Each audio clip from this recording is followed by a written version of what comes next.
Hi, and welcome to the Scenic Route podcast. This is the show for building a successful and sustainable business on your terms. My name is Jen, and I'm a rebranding sociologist with a soft spot for rhubarb pie. Each week, I'll strive to expand your branding, business expertise, and mindset capacity. I'm so excited you're here, and now let's get into today's episode. Ilonka is a mindset coach helping mom entrepreneurs to create the time and money freedom they desire so they can work less and live more. Ilonka, welcome to the Scenic Route podcast. It's such a joy to have you here. Thank you. It's lovely to be here and I'm super excited. This is like my favorite topic to talk about. I can talk about this all day long, every day, nonstop. So definitely glad to be here. If you're listening, this is really we probably at some point really have to force ourselves to stop because we're both chatty cats. So have mercy with us. But this is really gonna be like a really good episode. So, hey, to kind of listeners get an idea of who you are and what you do. Will you briefly walk us through your story, like the pivotal points when you look back where you're like, ooh, those were the points that made me and helped me to get where I am today? Yeah, sure. So my name is Ilonka, as you guys already know, and I help mom entrepreneurs to work less, live more. I like to think about it as achieving more because the women that I work with typically are very driven, very ambitious. They do have goals and passions and things that they want to achieve in this life. And I think my journey, it's always interesting looking back in hindsight, right? Everything makes sense when we look back in hindsight. And to me, my journey was very sort of pivotal because I really questioned what I was spending my time on. And it's almost like there's this definite line in the sand between when I was not a mom and when I became a mom. And I was always very entrepreneurial, always had a lot of goals and always had a lot of things going on, doing something like whether that be a side hustle while I was still in my corporate job or going full on into entrepreneurship. I always had this, I like to think of it as a calling in my soul that life is meant to be lived and it isn't just about business or just about motherhood or just about any one particular thing. It is really about striking that balance. And I'm always careful about talking about balance because I think when we, specifically as mom entrepreneurs, when we say we want balance, what we're actually craving is focus. We want to be where our feet are, right? We want to be present in whatever moment it is that we find ourselves in. And I had this very specific experience with my son. I was sitting behind my computer one evening, late into the night, and he came to me before my husband put them to bed. And he wanted to show me this little Lego boat that he built. And I remember him showing it to me, but I was so busy typing away, doing client work and trying to just get stuff done that I didn't actually even look him in the eye or even acknowledge this little boat. And on my way to go to bed, after the house was quiet and everybody was already sleeping, I saw this little boat on the kitchen table. And it just broke my heart because I just felt in that moment, like, what am I doing? It's amazing if we have a passion. It's amazing if we can step into entrepreneurship, be that full-time or as a side gig. But it shouldn't take all of us. Like it shouldn't put us in a position where we're not actually living our life and spending time on the things that we want to spend time on.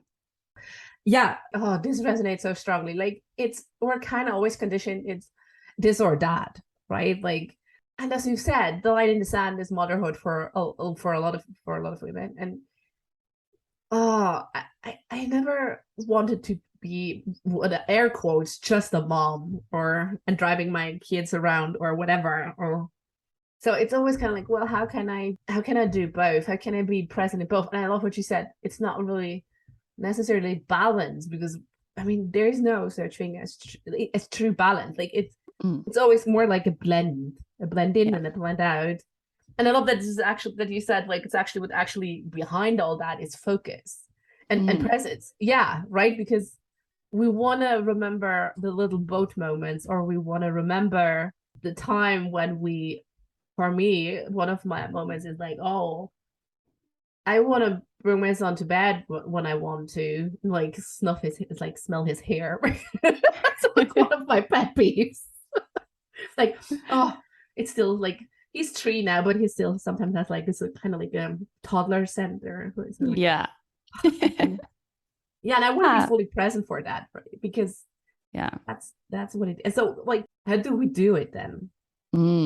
Yeah, and I think how do we go about it? It really starts with being intentional with our time. Like, regardless of whether you're a mom or not, we all struggle with time. We all have heard ourselves say things like, I just don't have enough time.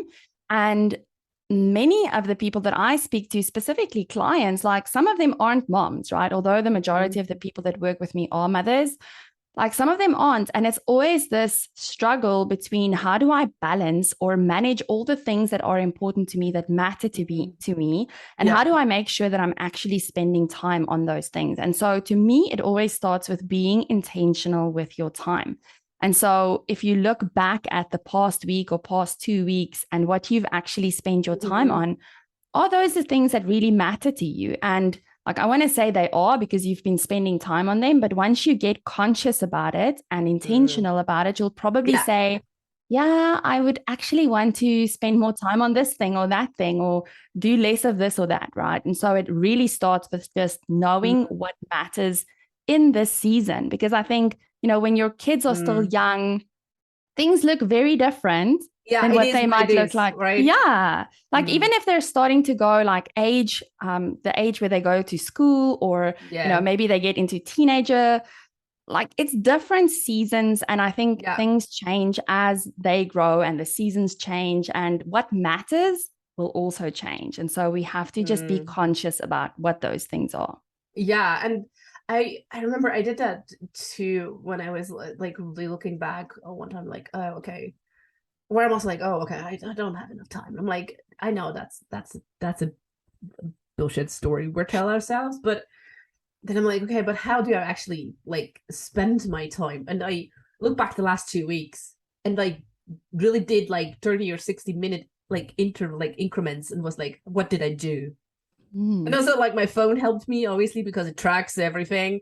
And I was looking at the data and I was like, yeah, did I actually do something that smart on Instagram for like 2 hours a day? Like, probably not. Like, if I don't remember what exactly I did, or with whom I had like a meaningful conversation with, I don't know. Maybe I was just doom scrolling. Yeah. And I still catch myself in moments like that, you know? And so this is not, I think, a one and done process. It's definitely something that we check in with regularly. And like, you know, when you reach the end of your week and you feel like, ugh, like I haven't achieved the things that are important to me that I wanted to achieve this week, like then it's time to start questioning, what is it that I'm spending my time on? Yeah. Yeah. And I mean, time in itself is so weird anyway, right? Like, I mean, how the perception of it changes, like how it's fluid and how it's sort of bended. Like, I mean, yeah, but you know, like I was really doing this experiment one time. I was like, it sounds very woo-woo-y metaphysical. I was like, okay, if I got an hour now to really deep work, so this is what I want to achieve in that hour. And when I do that, I always get those things done in that hour. Yeah. Right. Or another example was just like when we had a daycare that was a bit further away, we had to go by bus. So they had to go to take the bus to pick up my kid. And I would always be like, just, you know, before I would be like, oh, I got to hurry there. I got to pick him up fast so I can make like the 5:12 bus back. And obviously we would always fucking miss that bus, because he would be like, oh, a bird, oh, a water fountain, right?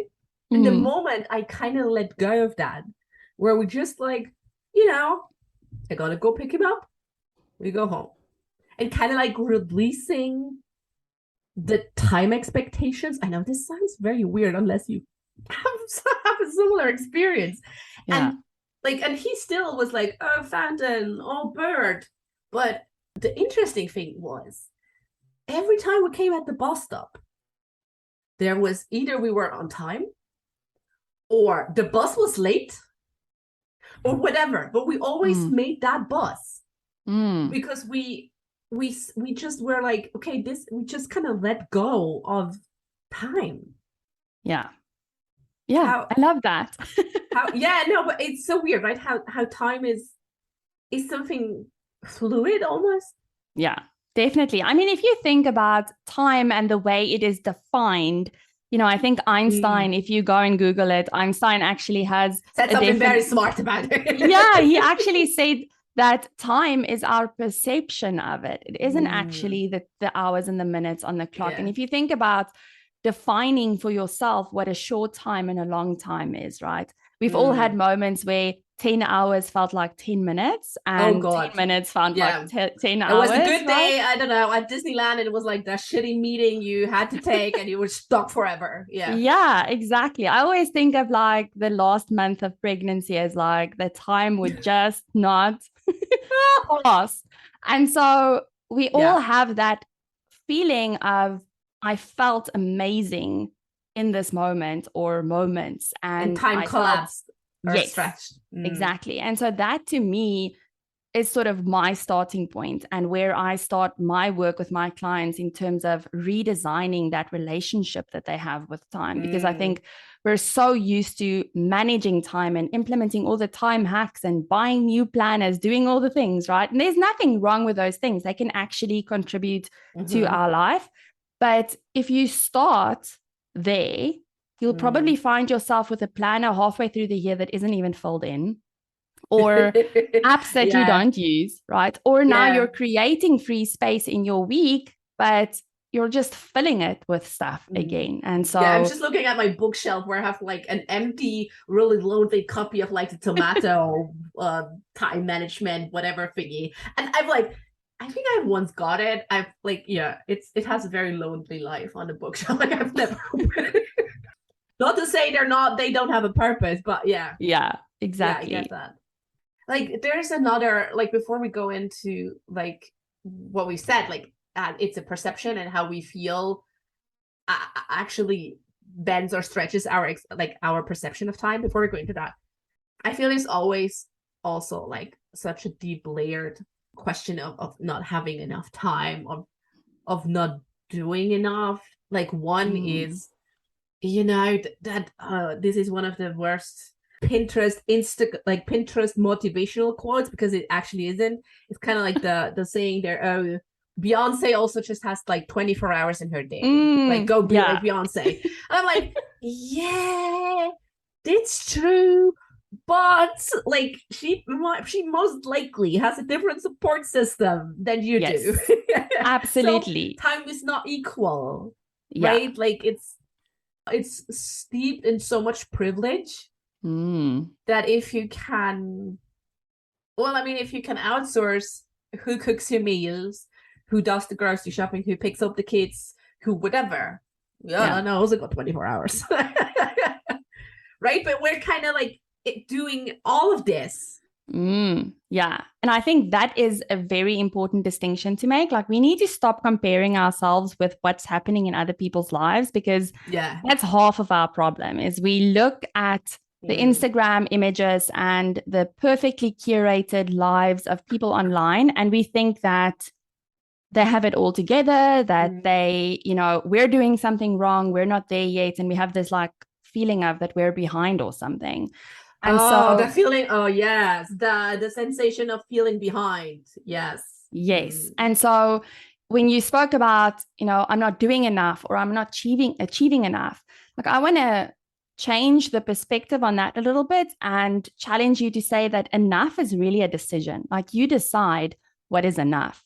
And so if you are aware of what it is that you want, like you need to have that clarity, right? And this was such an eye-opening experience to me, because when I got into the online space, like I joined Russell Brunson's 2 Comma Club coaching program and just got deep into like marketing my business and building funnels and all these things, right? And so there's this like big expectation almost that you have to hit the $1 million mark in like 12 months, right? And I was just starting in the online space, not even giving myself the time to just absorb like what's possible in this world, right?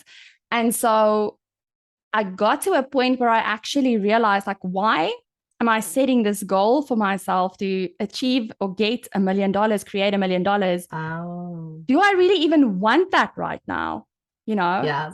Am I willing to do what it willing to do what it takes? Like that sounds bad. Sometimes that sounds like you have to do more than it takes. But yeah, like there's always, regardless of what you do, right? It's always a choice for something and against something. absolutely. The decision against something, is it worth it? Yeah. And so to me, I just really had to stop and ask myself, in this season of my life, what matters to me? And do I want to do it fast or do I want to do it slow? Like what is that urgency behind it all? And is it really even mine? Like, isn't everyone going to say, I want to do it fast? Of course. Like why, like why wouldn't we, right? But if you think about just what you said just now, like always think about Mel Robbins that says she would love to have the 6-pack abs, right? But she's not willing to do what it takes to get the abs. And so she's just parting ways with that idea. And so to me, I did not want to, like, I reached a point where I realized I'm losing control over what is really important to me in the hope that I'm going to achieve this goal and working really hard to make it happen. Yeah. And so I'm not saying that that shouldn't be your goal, but to me, I was really just reaching a point where I felt like it's okay for me to go slow and it's okay for me to do it in a way that still honors who I want to be as a mom and as a wife. And absolutely. I mean, this podcast is called The Scenic Route, not the Highway, Hustle Highway. So I mean, it's kind of, you get it. But yeah, it's so interesting, right? And especially what you said also about Robbins, like, and with that, I mean, it requires a lot of self-knowledge and really being honest with yourself, but it's also almost like a process of grief because you're letting go of something that, I mean, the 6-pack thing, I mean, might be a superficial example, but we all have ideas of if we're finally grown up, this is the version I want to be, whatever, the successful business person, the thoughtful mom, the attentive spouse, whatever it is, right? You have certain images of how you see yourself and images that are deeply ingrained, and it will mean something to you if you see yourself this way, and parting with that is hard. Yeah, I think there's always a level of letting go of something as we're moving into that next level. And I think that's why it's so important for us to also give ourselves some time as we're moving from one level to the next and being okay with the things that we need to leave behind in order to, like, I don't even want to see it necessarily as something that I'm leaving behind rather than something that I'm shedding almost, like, really just releasing that layer and stepping into that new whatever it is. Yeah, I sometimes call it graduating. Like I'm graduating. Yeah. Love it. Because it is true, right? I mean, you probably never leave something fully behind that has been, I don't know, that you've held on so dearly for a long time. But yeah, I love that. It's kind of like the shedding, and it doesn't happen overnight, right? It does. And then we go back to time. It happens on its own timing. It's not happening in the time frame you give to it. Like, okay, I'm going to shed my former selves and ideas and visions, blah, blah. I don't know. I have time until like September 13. And then I'm like, no, I got to be a new person. Got to be done, right? Oh, like January 1st is coming. Got to be a new person by that. Like, that going back into that, like time does what it does. Like, does what it wants in itself. But at the same time, we can influence it. And then we go back absolutely. We close the bracket to how you can bend it. Yeah. And this is where that exciting sort of middle ground lies between the metaphysical, like you said, and really being open to attracting those experiences that we want to attract, but also the more practical side of it of, okay, how do I use what I have? How do I use the 24-hour bag that I receive every morning, right? can't save. I need to actually use it today. Yeah, it's like How energy. am Or, I- yeah, it's like solar energy. There's not really like so much time you can save it. But yeah. Yeah. And so what am I going to do with that? Because at the end of the day, like, unless we're monks living on a mountain, like, we are constrained to the hours and minutes that are on this clock. And so we need to find a way to make the most of it. Yeah. And I mean, we're all actually- embedded in communities, in societies. We have our Yeah, kids have schedules. so it's We have still there. schedules. Yeah. Yeah, We have exactly. clock changes from winter to summertime that no one needs. Like, it's yeah. Exactly. So we have to start looking at where do we start? Like, if we want to start managing our time better, to me, I always found that really difficult, because I am definitely a planner. I'm definitely someone that's very analytical, and I can time block the crap out of myself. But I didn't find it useful, because I still felt bad. I was still overwhelmed. I was still running and rushing from one thing to the next, constantly grumpy and irritated. And so I really started questioning, what is it that I really do have control over? Because we don't have unicorn weeks as mothers, right? Yeah. Like, sometimes things break, kids fall. Sometimes we get a lucky Noses break. bleed. Yeah, like, but you can't count on it, right? Life happens. Oh God, curveballs left and right. Yeah, exactly. So instead of trying to manage the circumstances, there's actually something else that we have total control over.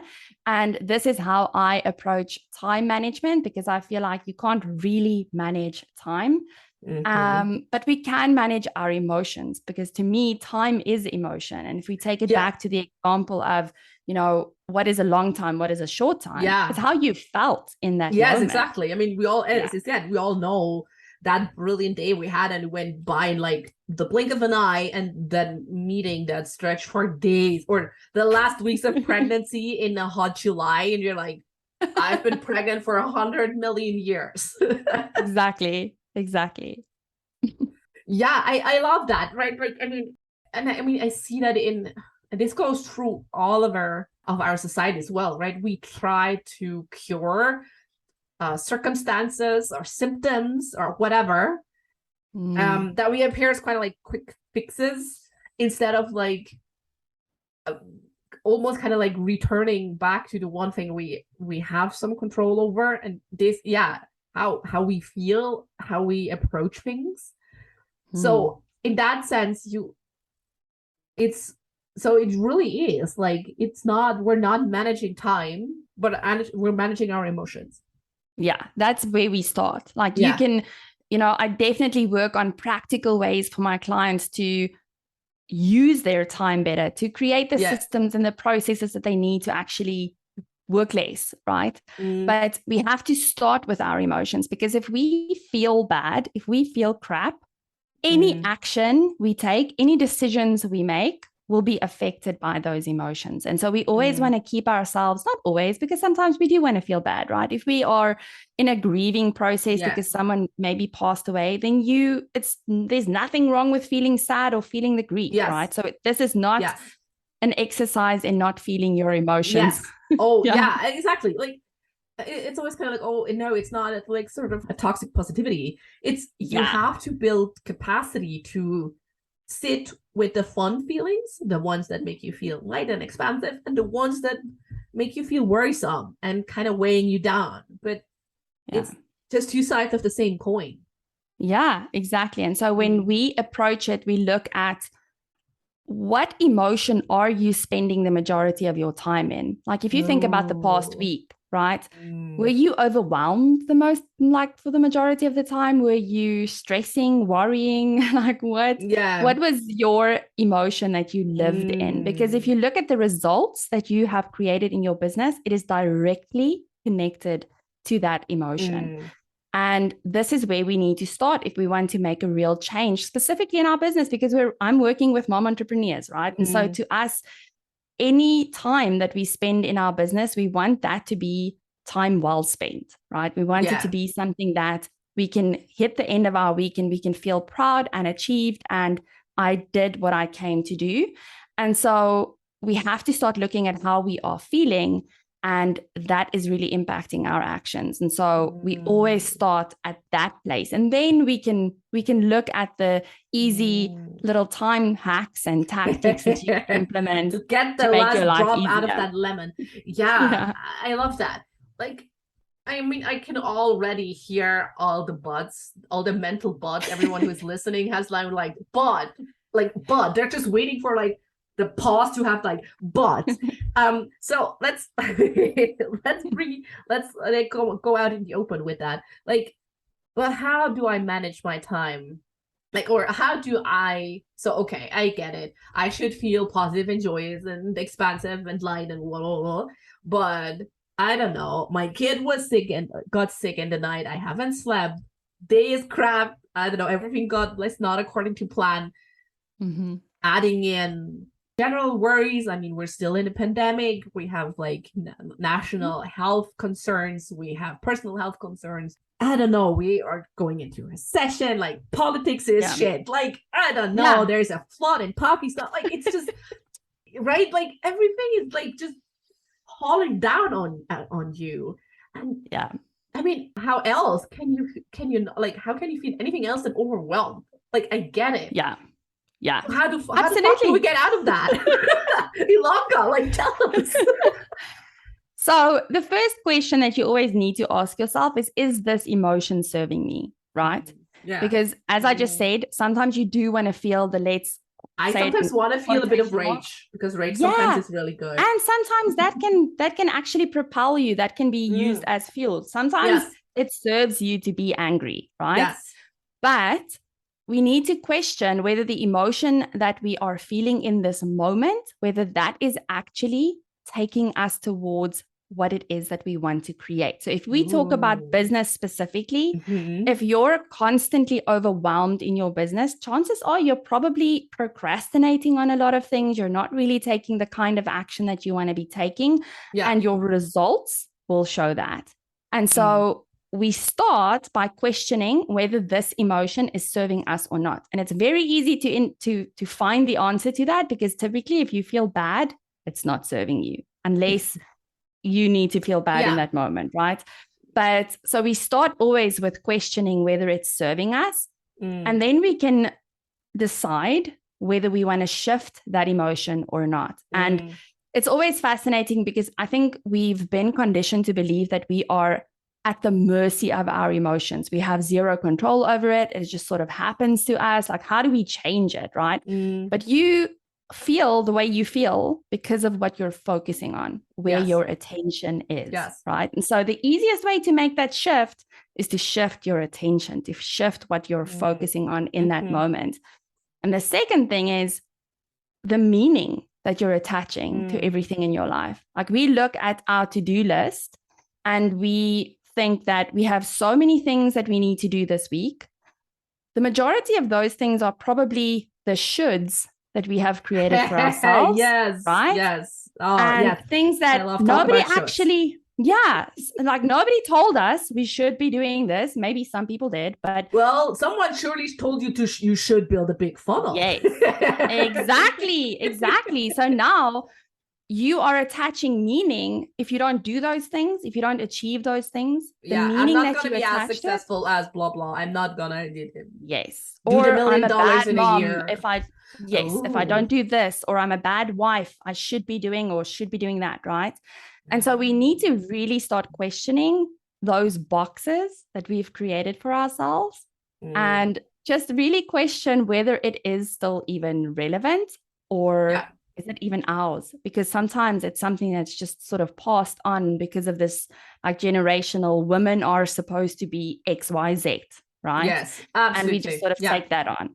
Yeah, absolutely. And also what I sometimes feel, and I'm sure a lot of people, I know it in my clients, a lot of my clients are highly sensitive people, and also HSPs and or empaths and or projectors. And like, I'm an empath and an HSP and a projector, so it's all coming together. It's like a shit fest sometimes. So sometimes to me, it's really hard to distinguish, especially, I don't know, when I'm in the usual rush of life, to really differentiate between, is this actually a feeling I am feeling? Like, can I attribute a somatic experience to this feeling? Or is it maybe, just maybe, something that has been passed on to me, right? I mean, we all most likely notice when we're at an airport and everyone is stressed. You also start getting super anxious, and unless you're like calm as fuck, then you don't. But like, you're right, but we sort of pick up energies that are around us. Yeah, absolutely. So how are we dealing with that? It's not just how we feel, right? It's also what is like coming into our space. Yeah. And I think we can spend a lot of time trying to figure out whether it's our emotions or someone else's. The bottom line is it serving you or not? Do you want to feel that way right now or not? And just putting that sort of gaining the awareness that I have a choice here. I have a say in this matter. And if you don't like it, you get to change it. And it's really as simple as that. And so there's this emotional scale, right? Sometimes we feel angry and then we sort of move to frustrated and then we sort of move to the next, right? And so there might be a gradual shift from like the extreme emotion that you're feeling. Because going from like really angry to super happy is really difficult in that moment. Oh God. And I mean, and most of the time, right? Like, I mean, everyone who has gone through burnout or depression,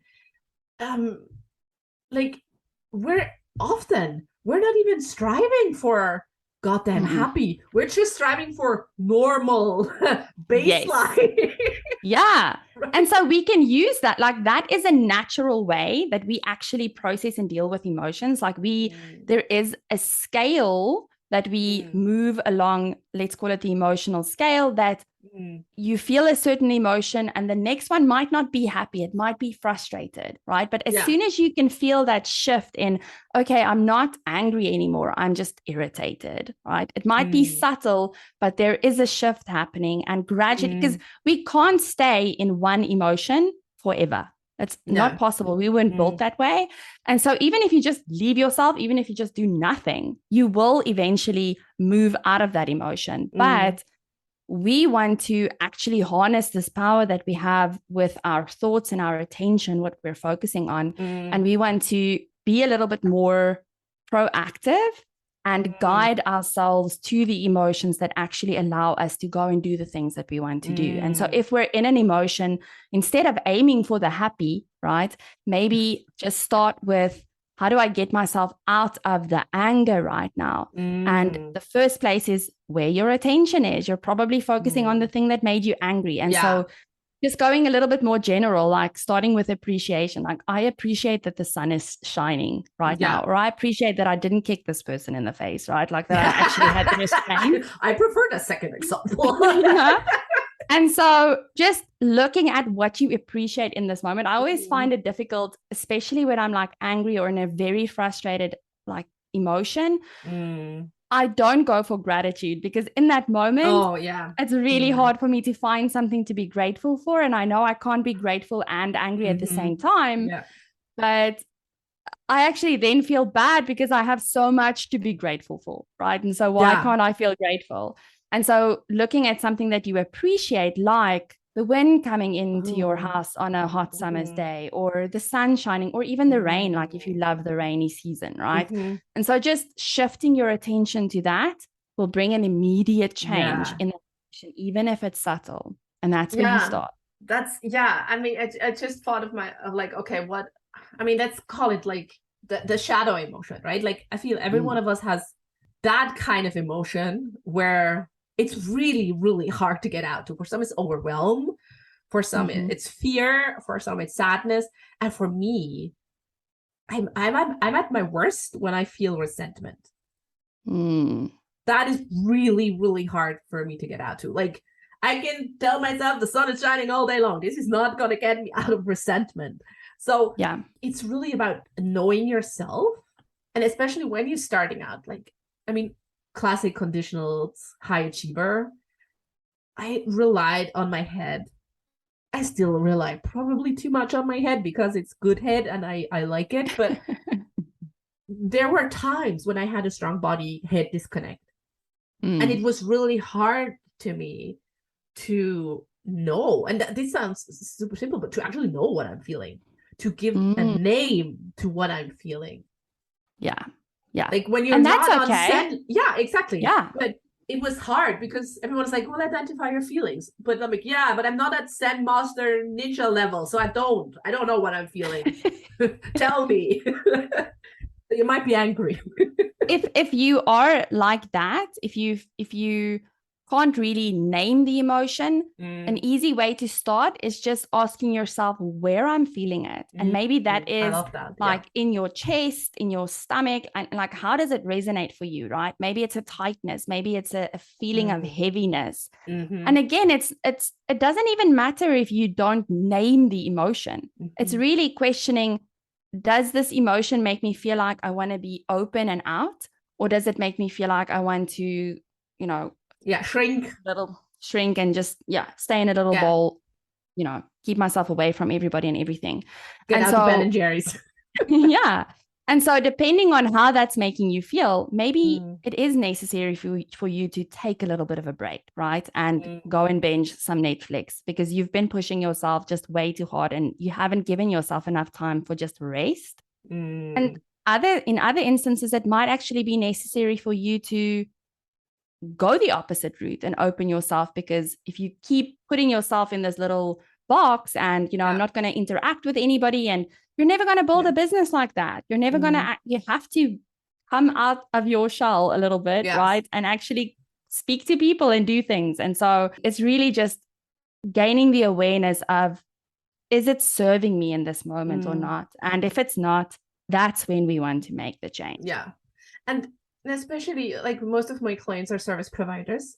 And especially then it's really hard because, you cannot provide. I mean, like when I in my coaching, at the beginning, when I work with people who are like, oh, but it always feels selfish to take care of myself or blah, blah, blah, or well, I'm always kind of like, well, look at this way. If you're a service provider and you're actually doing the service, people come to you because they want to work with you specifically because of all the stories you have, because it's you. So you actually are your business' biggest asset. So no business person in the whole world would not tell you to protect your asset. Yeah, there's actually a saying that says, you have to protect the golden goose, and you are the golden goose. Yes, and so we have to take care of ourselves as well. And so one of the things that I actually teach my clients to do is to have a plan for their time. And so to do this ahead of the week, right? So don't do it on Monday morning when you need to do something Monday morning or Tuesday morning. Like I prefer to actually do it like ahead of time. Yeah. Because then I'm most likely when you're in a good space as well, right? Yes. Yeah. And so when I'm like thinking with my prefrontal cortex versus in the moment, I'm seeking instant pleasure, right? And so just have a plan for your time and schedule the white space. Schedule I want to Netflix, or I want to go for a walk or lay on the beach or whatever. You do. Yeah. Because when you have that block in your calendar, and I'm not saying that you have to schedule yourself minutes apart, right? But if you do have it in your calendar and you planned for it ahead of time, then it takes away a lot of the guilt that's associated with just not doing or achieving, like doing something just purely because you love doing it, because everything doesn't have to be connected to a result, right? Sometimes. Oh God. Yes, absolutely. And I also feel that this is so important. Like, even if you can only air quotes, block out 30 minutes every other day, that's perfect, right? Because start where you're at. Because there's always this misconception of, okay, I'm gonna do this, I'm gonna pause, take care of my emotions, when I have this big eat, pray, love moment. And most likely it's never gonna happen. Yeah, exactly. Right, where we have to schedule it in, like, into our business, into our everyday lives, into how we, I don't know, why we drive the kids to school, why we go to the doctors, why we, whatever we do to feed our cat. Because that eat, pray, love, waiting for that eat, pray, love moment will not gonna help. Yeah. And if you think about your week specifically, like if you start planning your week, don't look at everything that you need to do. Like, don't ask yourself, because remember, if you ask your brain a question, it's going to answer it, right? And so if you ask it a crappy question, you're probably going to get a crappy answer. Okay, what's the not crappy question to ask your brain for your to-do list? So instead of asking yourself, what should I do this week, or what do I need to do this week, ask yourself, what is the outcomes that matter to me? What are the outcomes that I want to create this week? And this doesn't necessarily just relate to business. It could be, I want to be more connected with my husband. I want to be more rested. Okay, sleeping yes, more, drinking exactly. more water. Yeah. And from that space, you plan your week. And so I always start planning my week. I do actually block out my calendar. I know a lot of people don't like doing that. It feels too restrictive for them. So you really have to find something that works for you. Mm-hmm. But if you have a plan, if you set the intention for your week and you know that this is how I want to feel this week, this is how I want to show up this week, this is the important things that matter to me, because even then, driving the kids to school, for instance, isn't now just driving the kids to school. Now it's an opportunity for you to connect with them, to talk with them, ask them questions, ask about their day ahead, or yeah. And so when we look at it from that way, we're shifting the focus from, oh, I have all these things to do, to, wow, I'm getting the opportunity to connect with my child, or I'm getting the opportunity to make an impact, or enjoy nature, take in this beautiful place that I'm living in, or whatever it is, right? And then just put it in your calendar and start with those times for you. Like, start with you. You have to take care of you first, because you cannot, it sounds very cliche because it is, you cannot give from an empty cup. And so you have to start there. I mean, it has a reason why, like, when you're flying, they tell you to put on the vest yourself first. I mean, exactly, they got a point.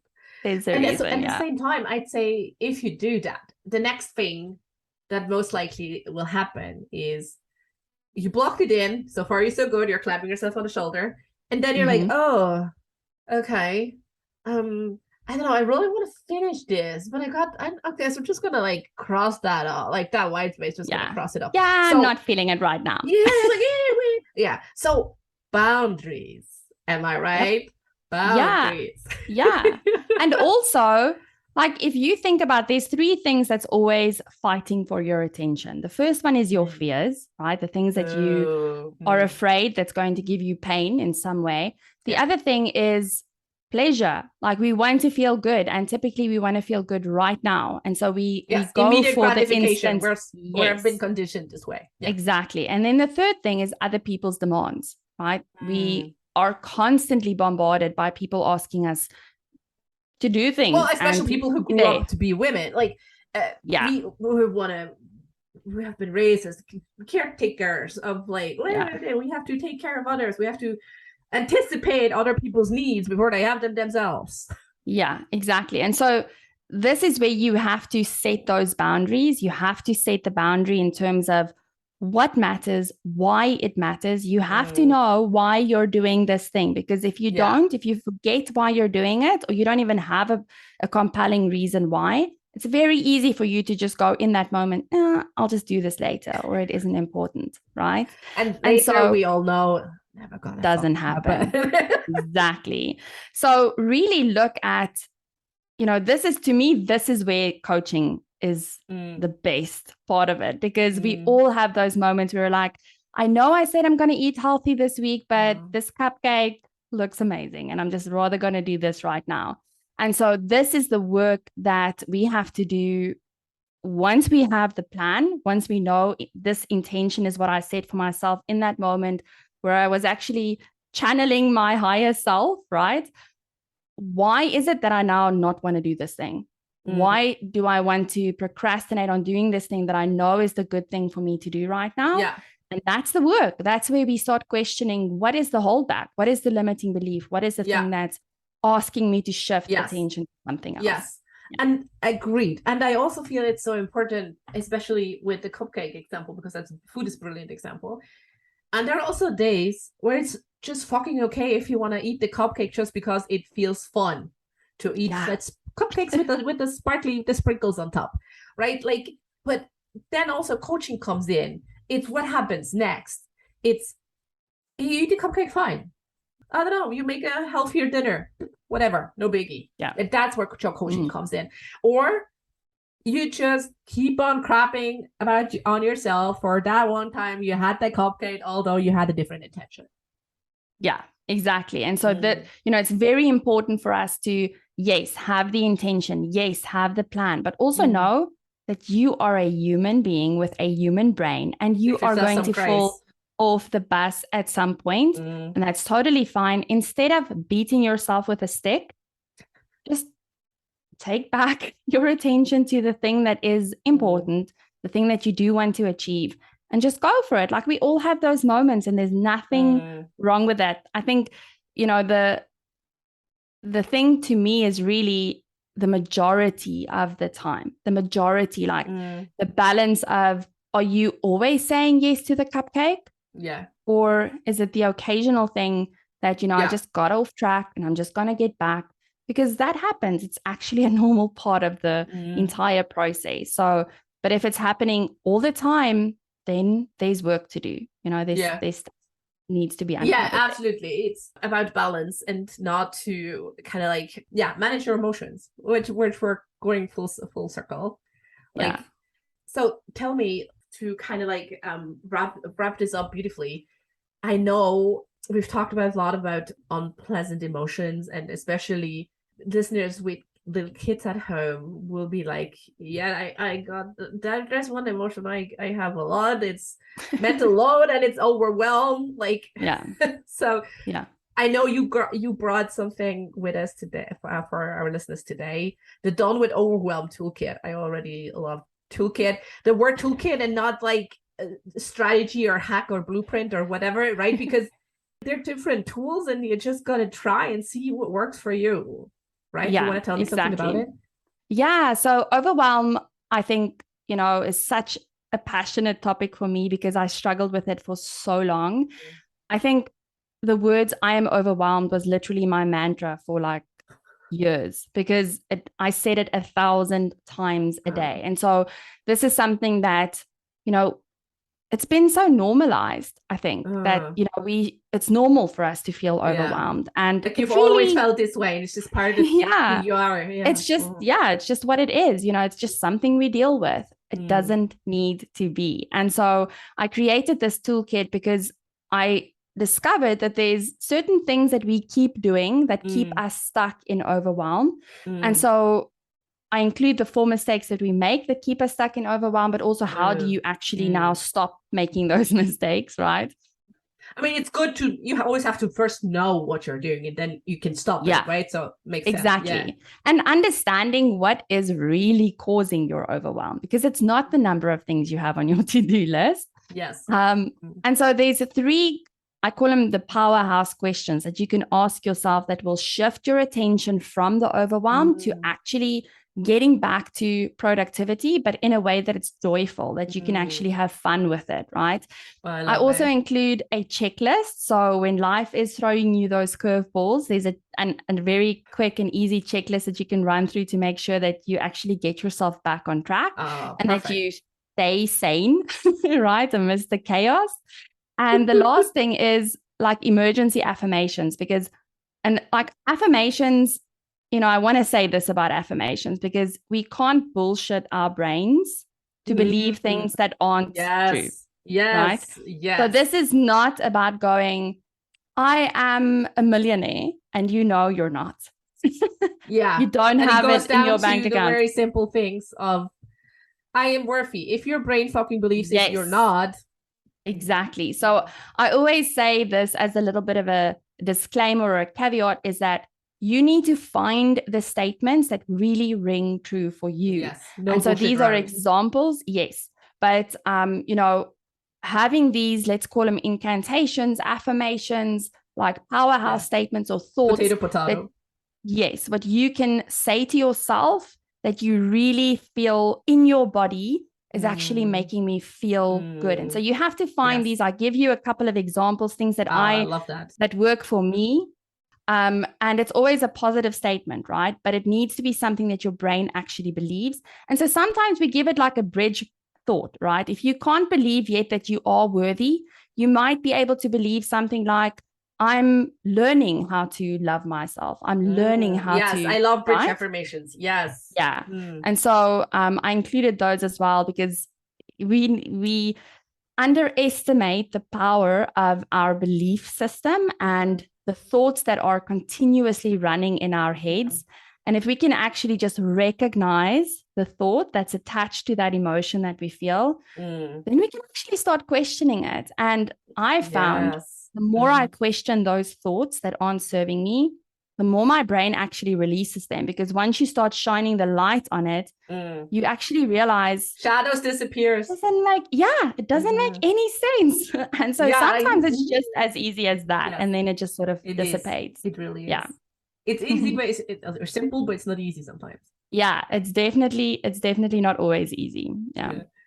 Hey, I have always one last question, and that's always mostly because I'm very curious and I always need new material. What book are you currently reading? Ooh, I'm actually reading, I always forget this lady's name, but let me open it real quick. So it's a financial book because I love the subject of money. And so let me just get it real quick. So it's by Tiffany Aliche. It's Get Good with Money. It's 10 simple steps to becoming financially whole, which when I saw the cover, it just really excited me and I wanted to read more a little bit about it. I know there's actually a Netflix documentary. I haven't watched it yet, where she's also in there. And so, I'm all for it. Well, thank you so much for sharing that with you and for sharing all your wisdom and stories here on the Scenic Route podcast.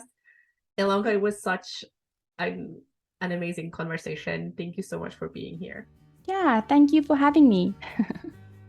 Thank you so much for listening to the Scenic Route podcast. I hope you've enjoyed today's episode and that you can take something from it that feels right to you.